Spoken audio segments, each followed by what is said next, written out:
Nós temos estudado já há 2 anos, mais ou menos, o livro de Gênesis, e nós estamos vendo este plano de Deus sendo executado desde o início.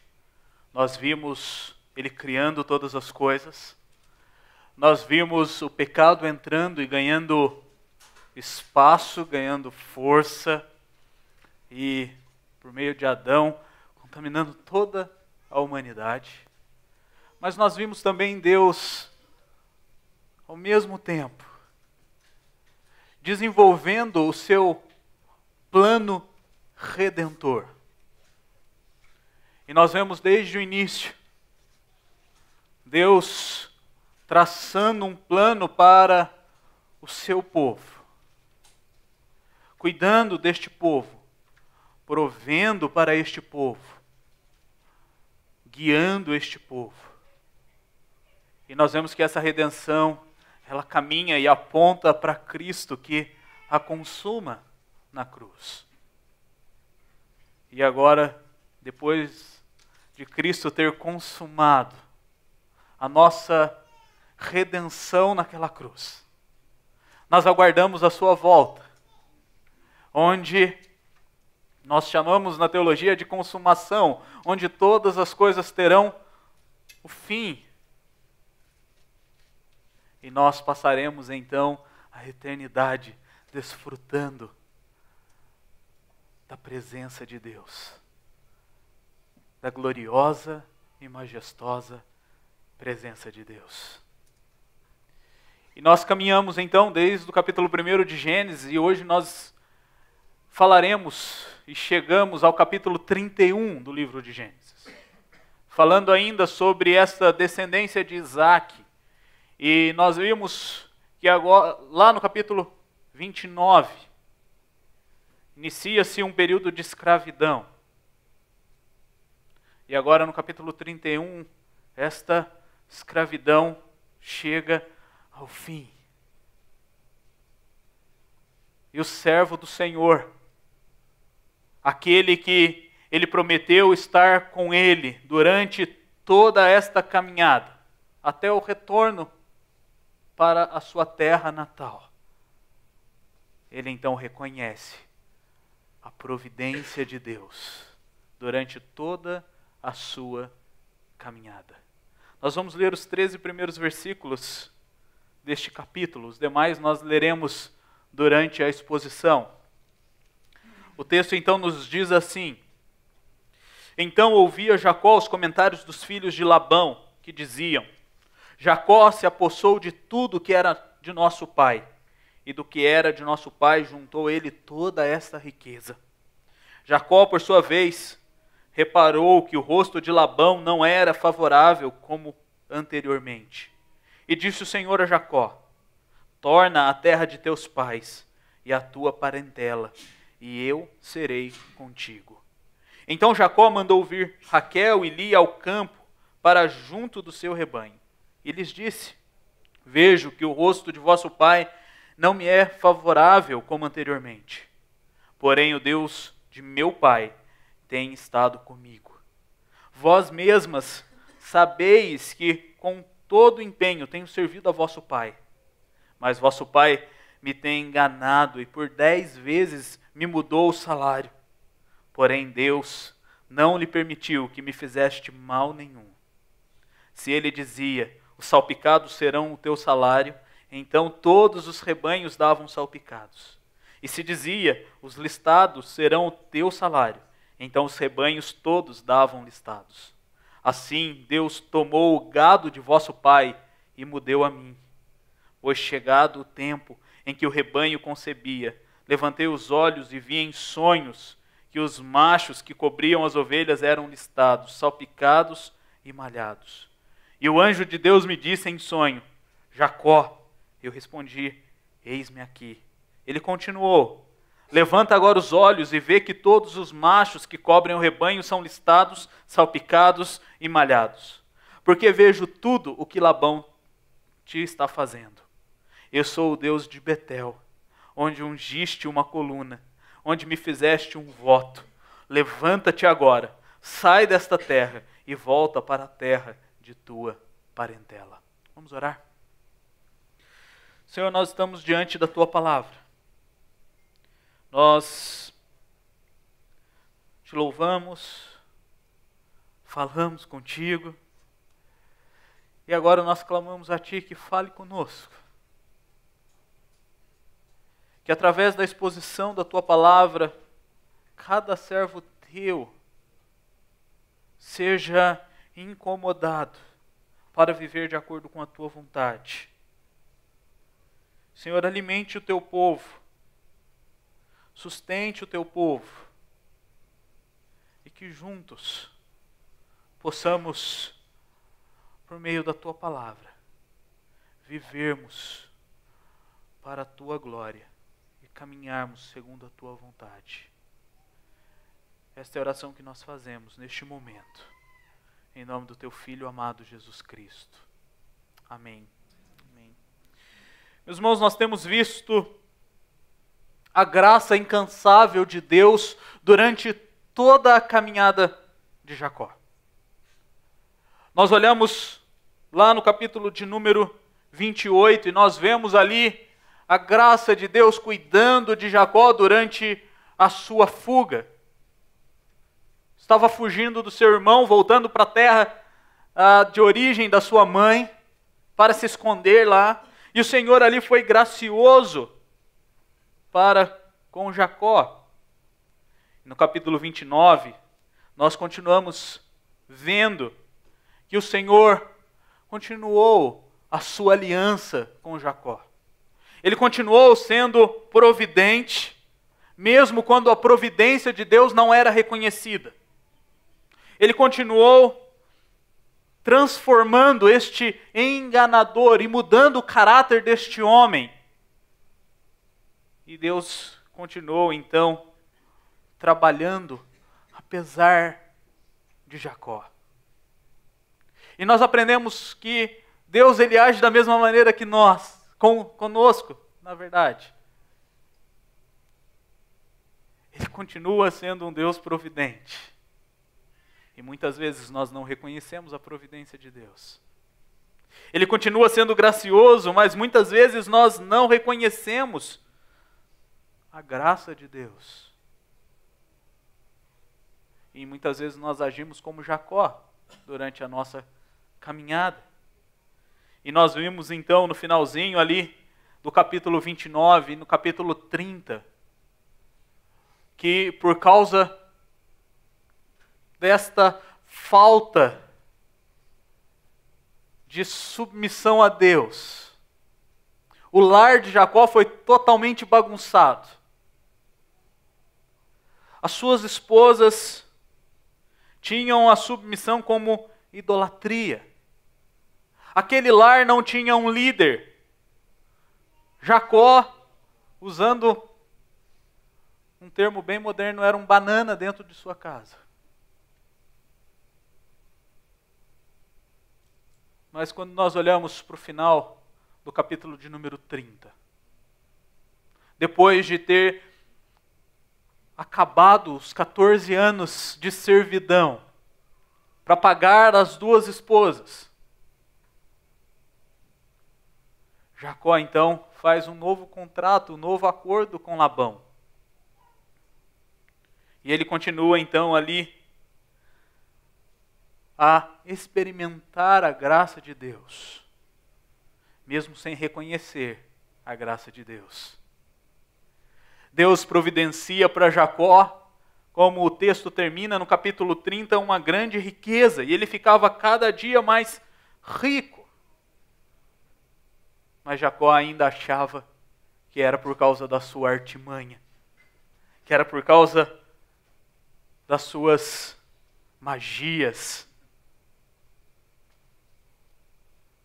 E nós chegamos então ao capítulo de número 31. E quando nós olhamos para o capítulo de número 31, ele começa então falando dessas razões que vão levar Jacó a fugir novamente. E nós já lemos no texto, e Jacó então ele vê que havia uma hostilidade para com ele da parte de Labão e da parte dos filhos de Labão. Os filhos de Labão estavam enciumados. Jacó estava se enriquecendo. A fortuna que era do pai agora está sendo quase toda de Jacó. E eles começaram então a falar, a dizer que o enganador Jacó estava traindo o enganador Labão. Eles começaram a espalhar uns para os outros e dizer assim: esse homem aí, ele está agindo de má fé.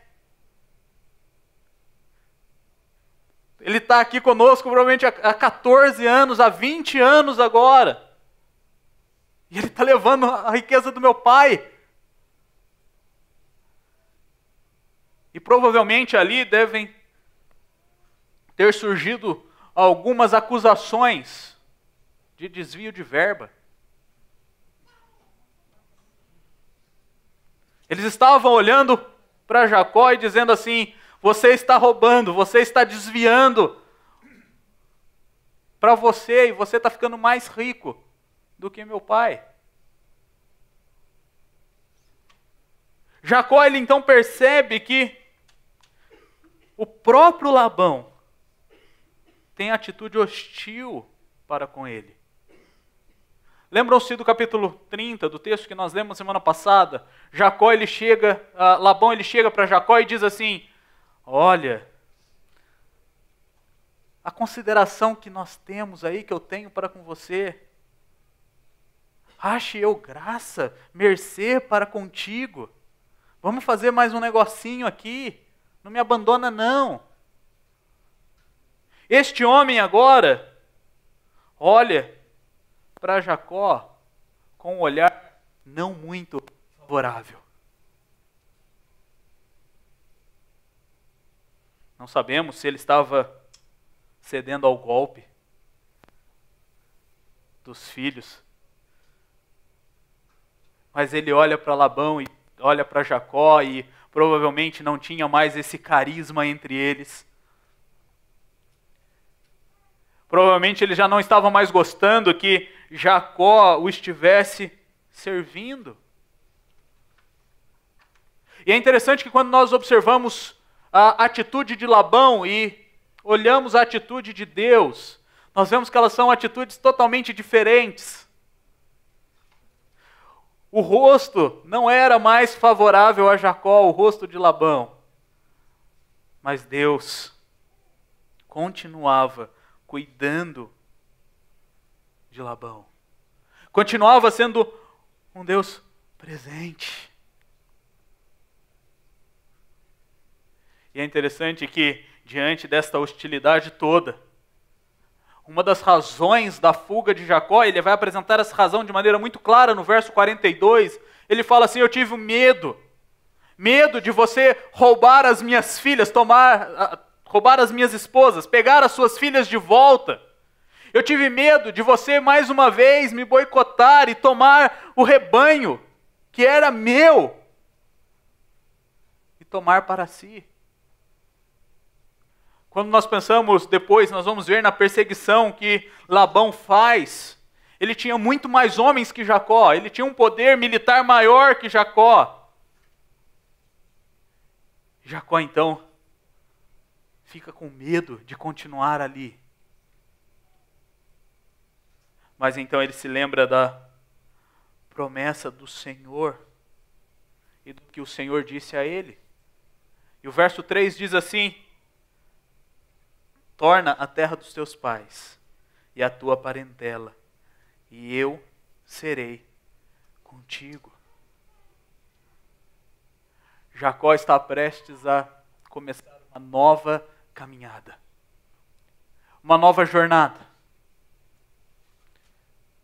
obedecendo assim o chamado de Deus, obedecendo assim uma ordem clara do Senhor. O Senhor fala para Jacó: chega agora, volta para a tua terra, volta para a tua parentela. E é interessante quando nós observamos essa jornada que Jacó está prestes a fazer, nós precisamos nos lembrar das Escrituras como um todo. E nós nos lembramos que Abraão já tinha feito essa mesma jornada. Abraão já tinha saído de Padã Arã. E nós lemos isso lá no capítulo 12, nos 9 primeiros versos, quando Deus chama Abraão e diz: vai para a terra que eu te mostrarei. Sai da tua casa, sai da tua parentela. E agora ele fala para Jacó: vai para a tua casa, vai para a tua parentela. Essa mesma jornada, ela prefigura aqui o êxodo de Israel do Egito. Aqueles homens, o povo de Deus, passou 400 anos ali como escravos, e Jacó passou 20 anos como escravo. E agora Jacó estava ganhando a sua carta de alforria, graças ao Senhor. Então Jacó, ele responde ao chamado de Deus para adorar a Deus em Canaã. Jacó, então, pega as suas riquezas, que foi dada por Deus. Deus tirou dos seus inimigos e deu a ele. E ele então vai para Canaã. Jacó, com seu cortejo, ele caminha de modo vagaroso. E ele sofre com a perseguição dos seus inimigos.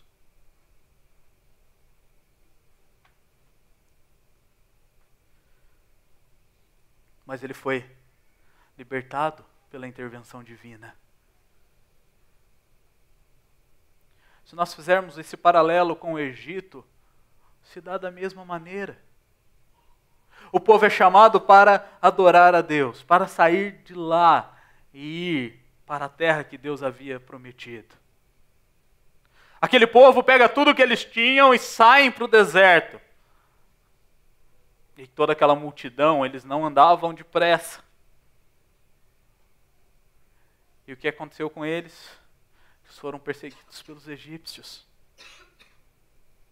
Mas o Senhor, graciosamente, providentemente, os livrou da força dos seus inimigos. Esta mesma jornada que Jacó está para iniciar, que prefigura a jornada que o povo de Deus faria alguns anos mais tarde, é a mesma jornada que nós estamos fazendo de volta para casa. É a mesma jornada que nós estamos fazendo para o novo céu e para a nova terra. E nessa caminhada, a promessa de Deus, ela é reafirmada. Ele está conosco. Ele caminha conosco. Este Deus que já esteve com Jacó em Betel,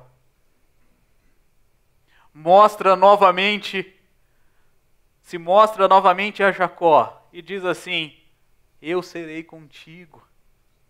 Vai, caminha. O Senhor assegura a Jacó a sua presença e proteção durante toda a sua peregrinação. E assim o Senhor o faz conosco, confirmando dia a dia a promessa que Ele fez de estar conosco, de prover as nossas necessidades, de nos guiar nesta peregrinação até o nosso lar.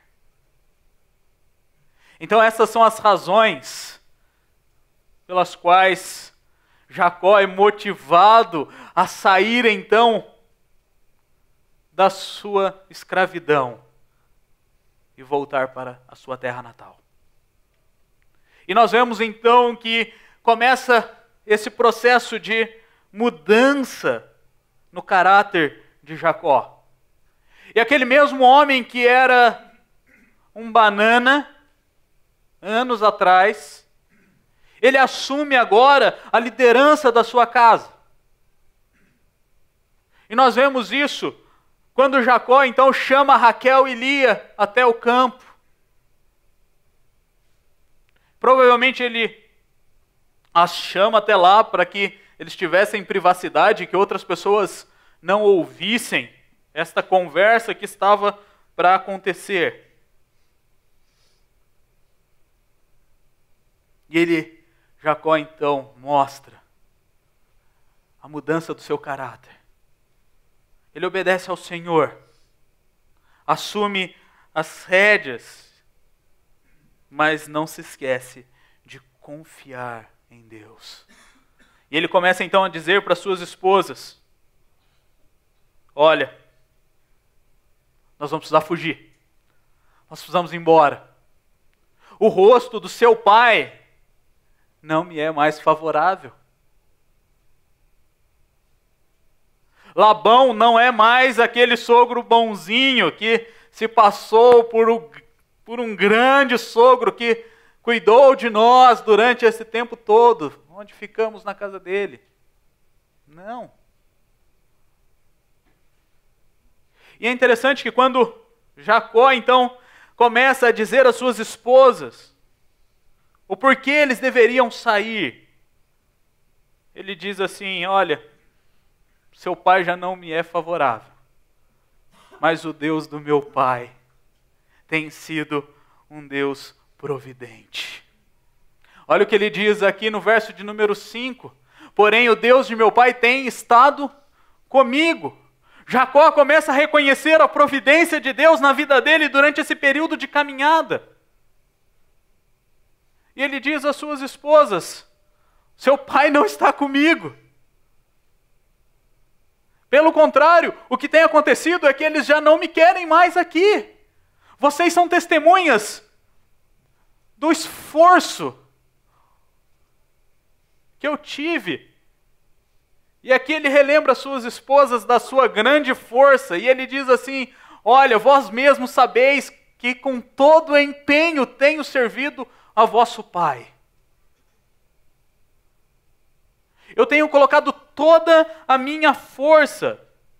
E se nós voltarmos lá para o capítulo 29, nós vamos ver lá Jacó levantando a pedra para tampar o poço sozinho.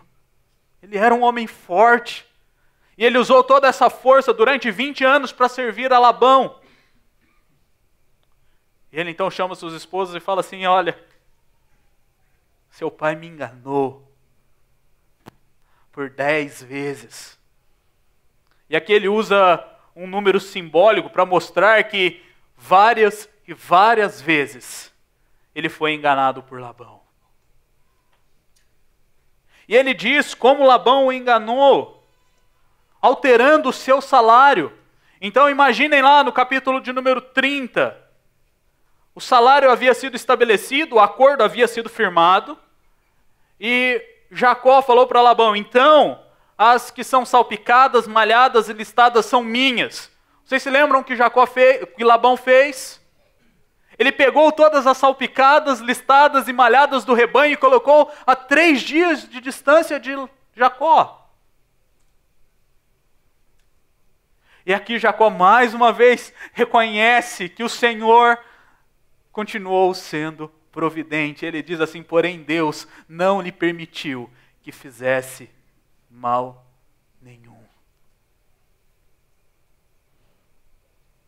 Jacó, diante das suas esposas, mais uma vez declara que apesar de Labão ter tentado fazer de tudo para passá-lo para trás, o Senhor continuou fiel. O Senhor continuou cumprindo a sua promessa. O Senhor continuou sendo providente.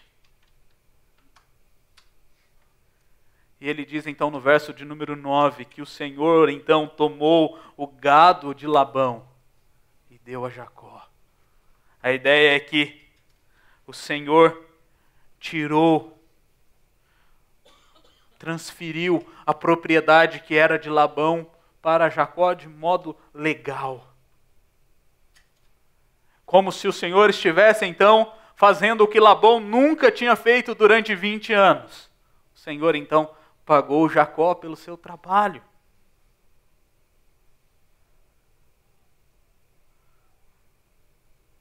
Jacó então se lembra e conta às suas esposas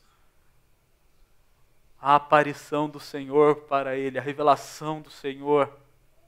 Ele diz assim: olha, eu tenho feito isso porque o Senhor apareceu, um anjo do Senhor me disse: os salpicados, os malhados e os listados serão o teu rebanho, porque tudo vejo o que Labão te está fazendo.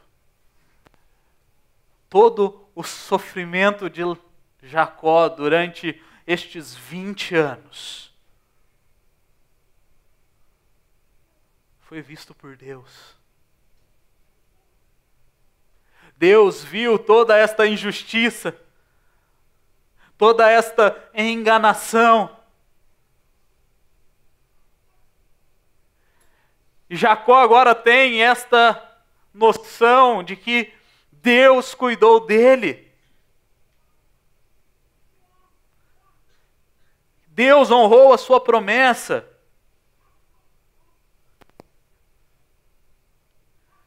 E ele então relata ainda neste sonho e confirma que este Deus, que agora se revela aqui nessa partícula, eu sou, era o mesmo Deus que acompanhava Jacó desde Betel. Era o mesmo Deus que havia cuidado dele lá e havia prometido cuidar dele durante toda a caminhada. E ele se lembrou então deste voto.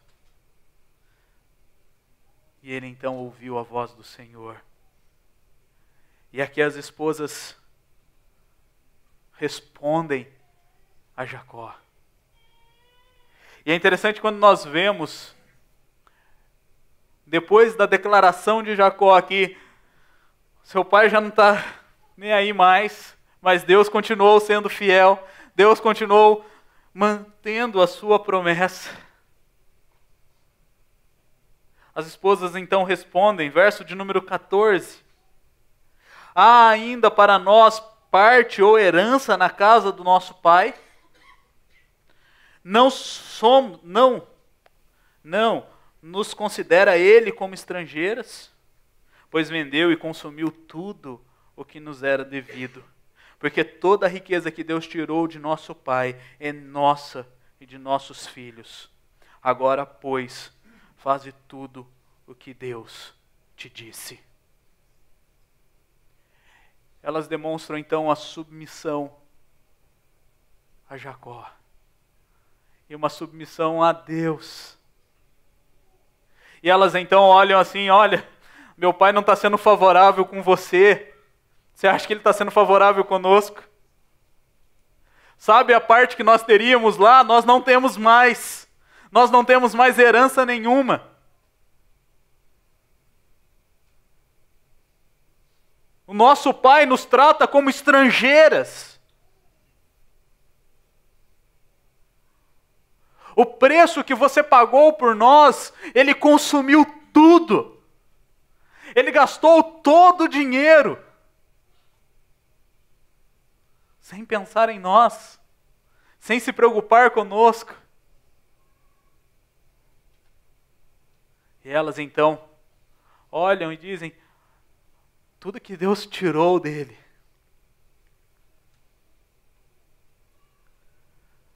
agora é nosso, é dos nossos filhos.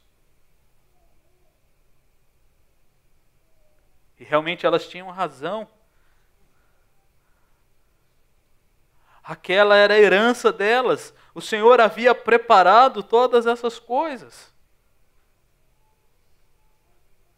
E elas então acompanham Jacó, tanto na retaliação contra o seu pai, quanto no reconhecimento da providência de Deus.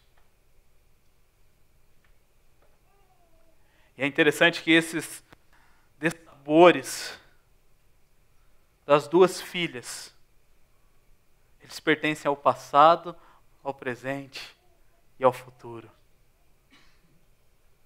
Lá no passado, Ele nos vendeu e gastou tudo que foi pago por nós. Hoje Ele nos trata como estrangeiras.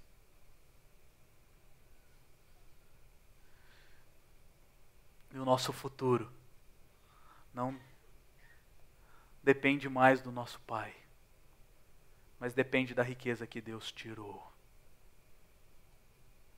Jacó então reassume a liderança da sua casa, reconhecendo a providência de Deus para com a sua vida, e as suas esposas o fazem da mesma maneira.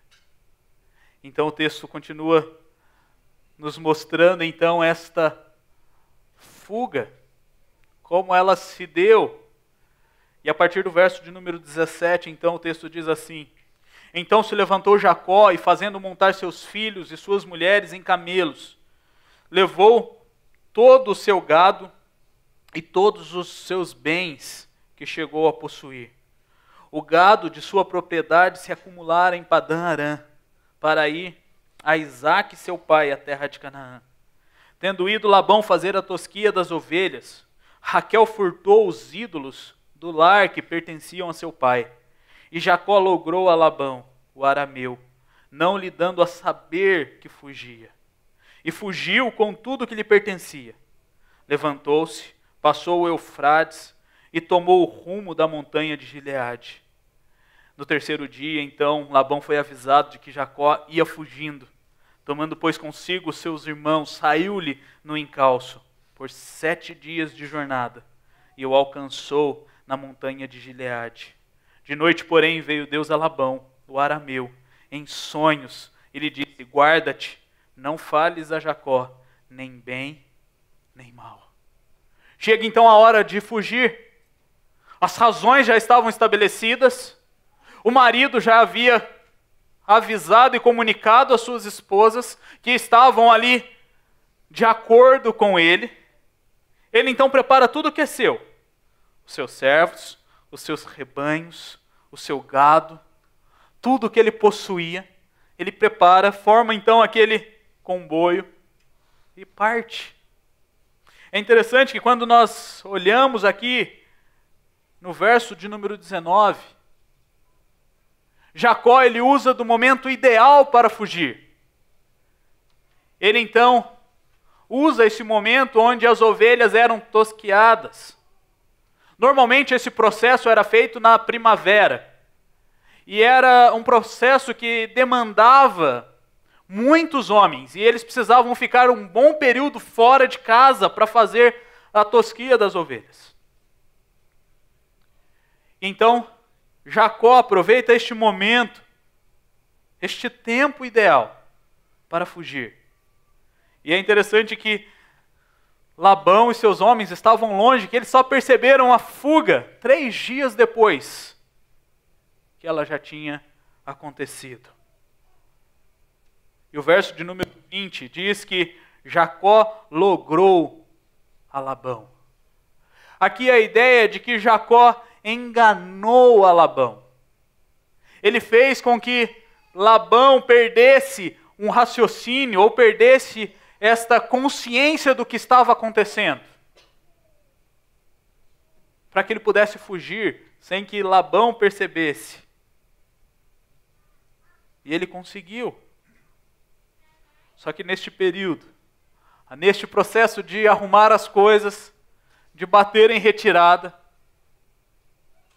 Raquel, aquela que já havia usado de alguns subterfúgios para dominar e manipular o seu marido, ela vai até a casa do seu pai e furta os ídolos do lar. Nós não conseguimos ter nenhuma evidência arqueológica, histórica, de quais eram as formas destes ídolos do lar. Nós temos alguns indicativos, mas estes ídolos, eles serviam como deuses domésticos, que tinham a função de proteger e abençoar a casa. E alguns estudiosos, eles creem que estes ídolos, eles também poderiam servir como herança para os filhos ou as filhas que se casavam. Então, aqui nós temos algumas possibilidades. Raquel, possivelmente, pode ter roubado esses ídolos por esta razão. Eles são minha herança. Ainda apegada à tradição, ainda apegada aos costumes e crenças politeísticos ali daquela época. Mas Raquel também pode ter feito isso como uma maneira de retaliar o seu pai. Tirar a proteção e a bênção da sua casa e levar consigo. Mas, mesmo sem sabermos qual era a intenção do coração de Raquel, ao certo, nós sabemos o que Deus fez com esses ídolos. Nós sabemos que Deus usou estes ídolos para ridicularizar Labão. E nós vamos ver isso daqui a pouco, quando Labão bate atrás, perseguindo Jacó e a sua comitiva. Mas nós vemos que aqueles ídolos, eles não poderiam fazer nada. Eles não poderiam trazer proteção ou bênção. E eles vão embora. Padã Arã fica mais ao sul de Arã. E eles não estavam caminhando há 7 dias, eles já estavam mais adiantados. E Labão, então, bate em perseguição, vai atrás deles, eles fugiram. Toda aquela riqueza, todos aqueles rebanhos, já não estavam mais ali. Labão, então, chama os seus irmãos, forma uma grande comitiva e vai atrás, com uma superioridade militar, com a sua força e o seu poder, vai atrás de Labão, que estava, porém, revestido com a bênção de Deus. E nós vemos que essa perseguição resultará no desfecho final desta história. E Deus finalmente prevalecerá sobre Labão. E nós vemos isso no verso de número 24.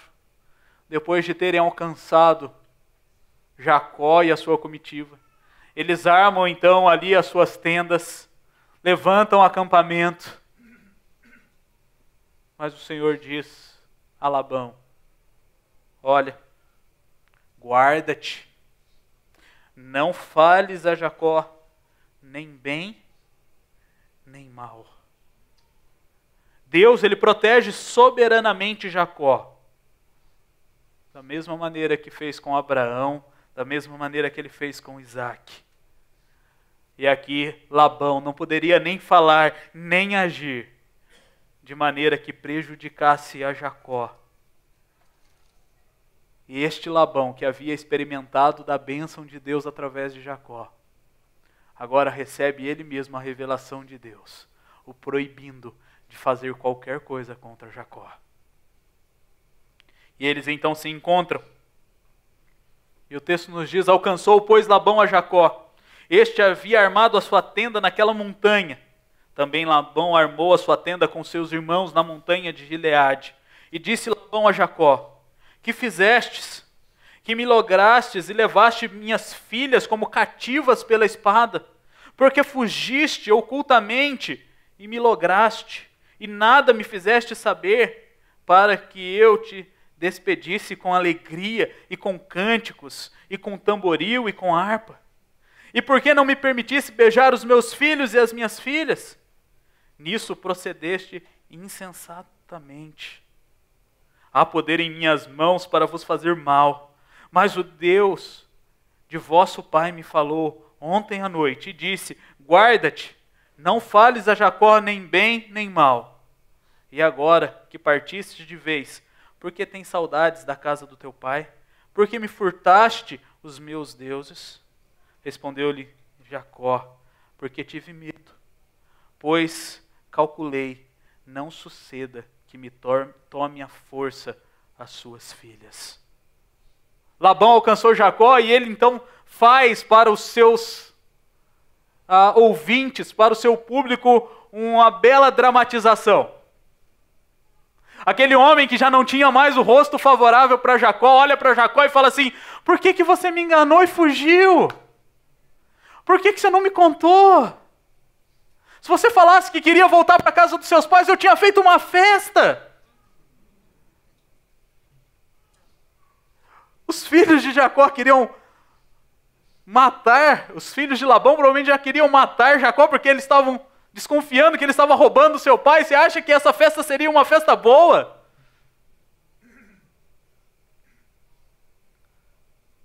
Ele olha assim: por que você furtou as minhas filhas? Por que você está mantendo as minhas filhas? E ele dá a entender que Jacó então tinha sequestrado Raquel e Lia. Mas como nós sabemos o conteúdo de toda a história, nós vemos que elas não foram sequestradas.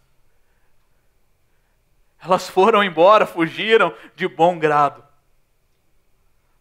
Elas estavam felizes, pois elas não estavam mais sobre o poder de Labão.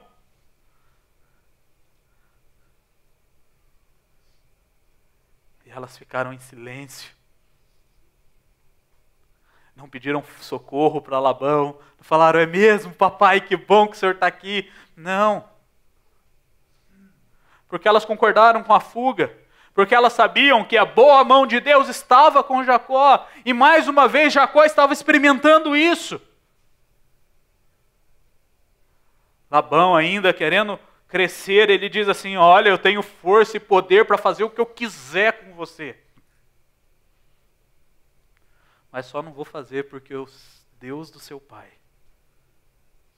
se revelou e disse bem claro para mim ouvir: não faça nada com Jacó. Mas Labão ainda tenta tirar esta autoridade moral de Jacó. E ele então fala destes ídolos que foram roubados. E Jacó não sabia. Jacó então primeiro responde: olha, eu tive medo, pois sabia que o senhor ia fazer isso que o senhor está falando, ia tomar tudo à força. Eu fugi. Mas espera aí. Não viva aquele com quem achares os teus deuses. Verifica diante de nossos irmãos o que te pertence e o que está comigo, e leva-o contigo. Pois Jacó não sabia que Raquel havia furtado. Jacó disse: espera aí. Não. Saí de lá com tudo que era meu, com tudo que Deus me deu. E se você achar os seus ídolos aqui, quem estiver em posse dos seus ídolos, que ele morra. Agora pensem, Raquel foi lá, roubou os ídolos, estava prestes a colocar toda a fuga por água abaixo, estava correndo o risco de perder a sua vida. Labão, então, prontamente, o texto nos relata que ele entrou, então, na tenda de Jacó, na de Lia e das duas servas, porém não os achou. Imaginem aquele homem procurando estes ídolos desesperadamente. Da mesma maneira que muitas vezes eu procuro o meu óculos pendurado no meu rosto. ou a chave que você não sabe onde você colocou.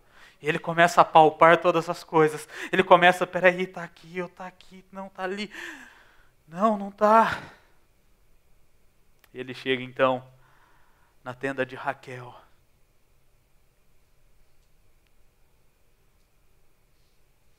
Era o último lugar onde ele procuraria.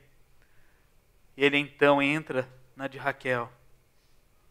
E Raquel havia tomado os ídolos do lar e os pusera na sela de um camelo, e este, assentada sobre eles, apalpou Labão toda a tenda e não os achou. Então disse ela a seu pai: não te agastes, meu senhor, por não poder eu levantar-me na tua presença, pois me acho com as regras das mulheres. Ele procurou contudo, não achou os ídolos do lar. Ele chega então, entra na tenda de Raquel, e ela prontamente pega estes grandes ídolos do lar, estes grandes deuses que protegiam a casa e que abençoavam a casa, e os coloca dentro da sela do camelo, que seria um caixote mais ou menos desta altura. Que deuses são estes que cabem dentro de um caixote? E ela senta em cima então da sela do camelo. E depois de Labão ter apalpado toda a tenda, não ter achado, faltava aquela sela. Raquel então dá a grande notícia para Labão: eu estou naqueles dias. Você não pode tocar em mim. Eu estou naqueles dias. Mais tarde nós vamos ver lá em Levítico que isso se tornou uma lei que declarava que a mulher, nos seus dias, ela era considerada impura. Não poderia ser tocada. Precisava ficar longe da sua comunidade. Fiquem imaginando vocês como Labão reagiu a isso. Ele não correria o risco. Se fosse uma mulher no lugar de Labão, provavelmente ela, não, sai daí, deixa eu ver esse negócio aí, vai. Mas Labão não poderia fazer isso.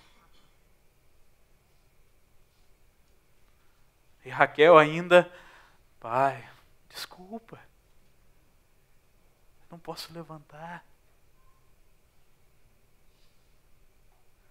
E aqui nós vemos aquele homem que enganou Jacó, aquele homem que vendeu as suas filhas, sendo enganado pela sua filha mais nova.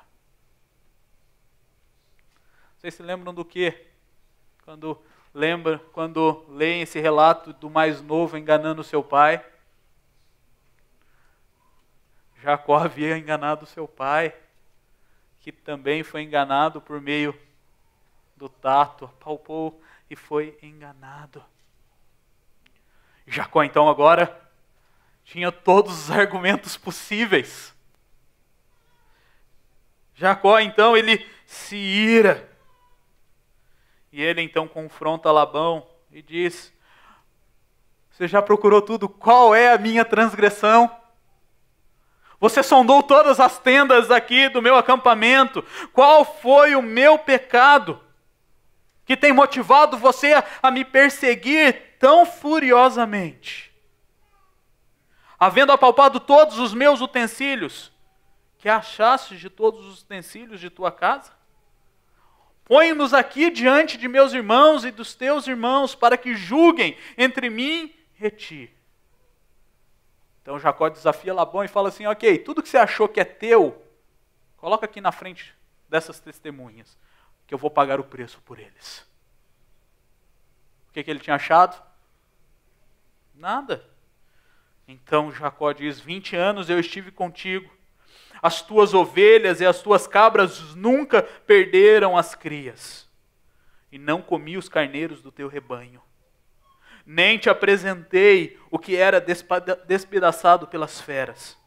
Sofri o dano, da minha mão o requerias, tanto que era furtado de dia como de noite, de maneira que eu andava de dia consumido pelo calor, de noite pela geada, e o meu sono me fugia dos olhos. 20 anos permaneci em tua casa, 14 anos te servi por tuas duas filhas, e 6 anos por teu rebanho. 10 vezes, então várias e várias vezes, me mudaste o salário. Se não for o Deus de meu pai, o Deus de Abraão e o temor de Isaque, por certo, me despedirias agora de mãos vazias. Deus me atendeu ao sofrimento e ao trabalho das minhas mãos e te repreendeu ontem à noite. Jacó, então, coloca 20 anos que estavam guardados no seu peito, entalados na sua garganta, e despeja 20 anos diante de Labão e fala assim: você está me acusando de algo que eu não fiz. Você está dizendo que eu peguei algo que eu não peguei. Mas eu quero lembrar-te que durante 20 anos eu trabalhei para você. 14 eu paguei o preço da esposa própria. 2 ainda, né? Durante 6 anos eu trabalhei pelo meu rebanho. E todo o prejuízo do teu rebanho eu não cobrei de você. Eu paguei o dano deles. Então durante 6 anos você não teve nenhum prejuízo comigo. E o que Jacó faz para encerrar a sua fala? Ele reconhece, mais uma vez, a providência de Deus. Deus, então, se não fora Ele, você teria me despedido com uma mão na frente e outra atrás, sem nada. Mas Deus viu o meu sofrimento e cuidou de mim, cuidou da minha família. Aquele homem que estava grande, cercado pelos seus homens, deve ter ficado pequenininho, sem resposta, sem ter o que falar a Jacó. E nós vemos que,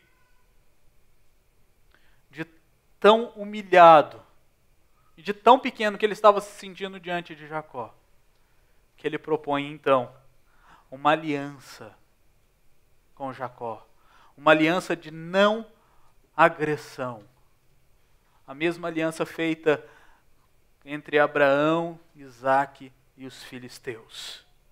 Ele diz então a Jacó: as filhas são minhas, os filhos são meus filhos, os rebanhos são meus rebanhos, e tudo que vês é meu. Que posso fazer hoje a estas minhas filhas ou aos filhos que elas deram à luz? Vem, pois, e façamos aliança, eu e tu, que sirva de testemunho entre mim e ti. Labão ainda... Peraí, tudo isso aqui, a filha era minha, lembra-se disso, fui eu que fiz com a minha mulher, criei, você vê aqui, já estava pronta. O rebanho, você tirou do meu rebanho. Então assim, tudo que você tem por minha causa. Mas o que Labão está fazendo aqui, na verdade, é reconhecendo que Jacó agora era um homem independente. Ele era uma tribo igual a Labão, que tinha o seu próprio rebanho, que tinha a sua própria família. Ele então propõe este acordo, sabendo que seria a melhor coisa que poderia acontecer a ele. Um acordo de não agressão. Um acordo feito entre 2 homens, que ocorre em pares. São 2 homens que exigem 2 testemunhas para o pacto. 2 monumentos de pedra são levantados. 2 nomes são dados para os montes de pedras. 2 refeições são feitas, uma no início e uma no final deste acordo. E 2 provisões são colocadas neste pacto. A proteção das filhas na terra estranha e uma fronteira tribal é estabelecida. O texto continua dizendo, então, Jacó tomou uma pedra e a erigiu por coluna, e disse a seus irmãos, ajuntai pedras. E tomaram pedras e fizeram um montão ao lado do qual comeram. Chamou-lhe Labão Jagar-Saadupta. Jacó, porém, lhe chamou Galeede. E disse Labão, seja hoje este montão por testemunha entre mim e ti. Por isso se lhe chamou Galeede. E Mispa, pois disse, vigie o Senhor entre mim e ti, e nos julgue quando estivermos separados um do outro. Se maltratares as minhas filhas, e tomares outras mulheres além delas, não estando ninguém conosco, atenta que Deus é testemunha entre mim e ti. Disse mais Labão a Jacó, eis aqui este montão e esta coluna que levantarei entre mim e ti. Seja o montão testemunha, e seja a coluna testemunha de que para mal não passarei o montão para lá, e tu não passarás o montão e a coluna para cá. O Deus de Abraão e o Deus de Naor, o Deus do pai deles, julgue entre nós. E jurou Jacó pelo temor de Isaque, seu pai. E ofereceu Jacó um sacrifício na montanha, e convidou seus irmãos para comerem pão. Comeram pão e passaram a noite na montanha. Aqui nós vemos então este processo pactual sendo feito. Mais uma vez, nós nos lembramos do início da peregrinação de Jacó, onde lá em Betel, ele levantou uma coluna que serviu como memorial ali do pacto, do acordo feito entre ele e Deus. Agora, encerrando este ciclo, ele levanta outra coluna. E estes 2 homens então fazem este acordo de não agressão. Labão reconhecendo a independência de Jacó.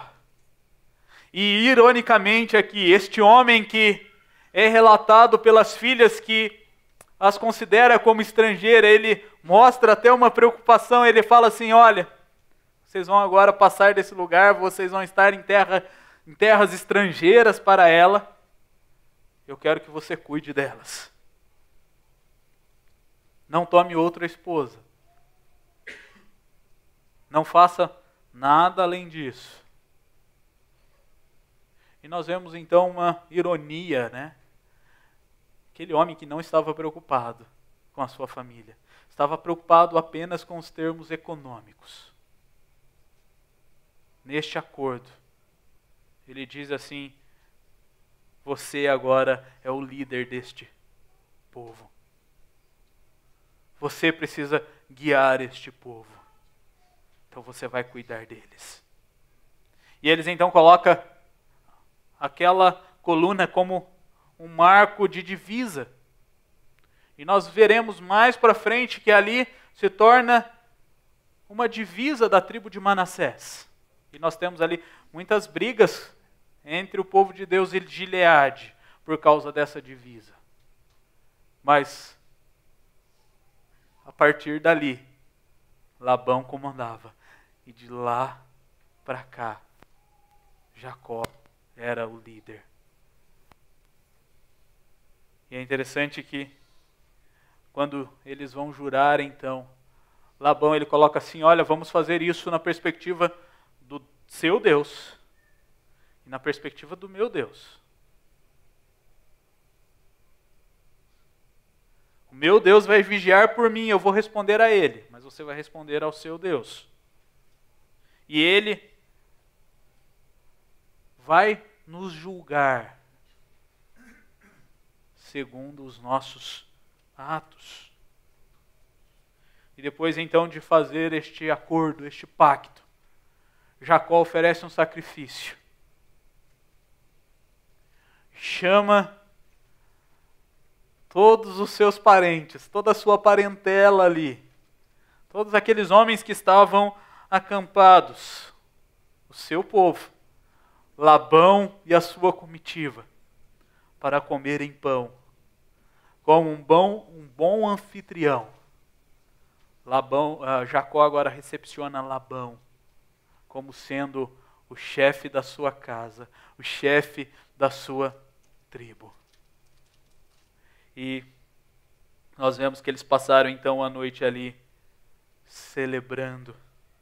E logo pela manhã, Labão então se levanta de madrugada, beija os seus filhos e filhas, os abençoa e volta para sua casa.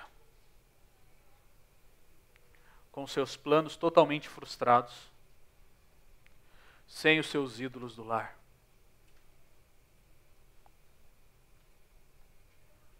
Mas Jacó, pela providência de Deus, recebe a liberdade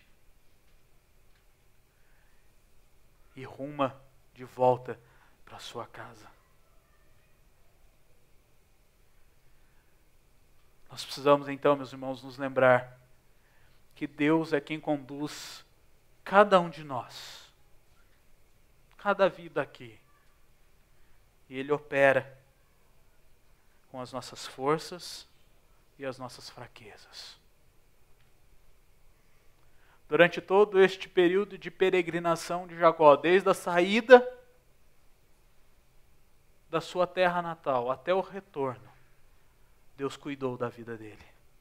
Deus conduziu a vida dele, usando as suas forças, usando a sua disposição ali para servir, mas usando também a sua enganação, a sua fraqueza, para mostrar que Deus continuava sendo Deus. Nós precisamos nos lembrar que é a providência divina que conduz tanto as emoções quanto as ações humanas. Deus é quem conduz todas as coisas. E Ele faz usando a sua providência, a sua graça incansável. E nós precisamos lembrar que é a providência de Deus que ocasiona a justiça. Nós podemos fazer o que for. Nós podemos tentar o que for.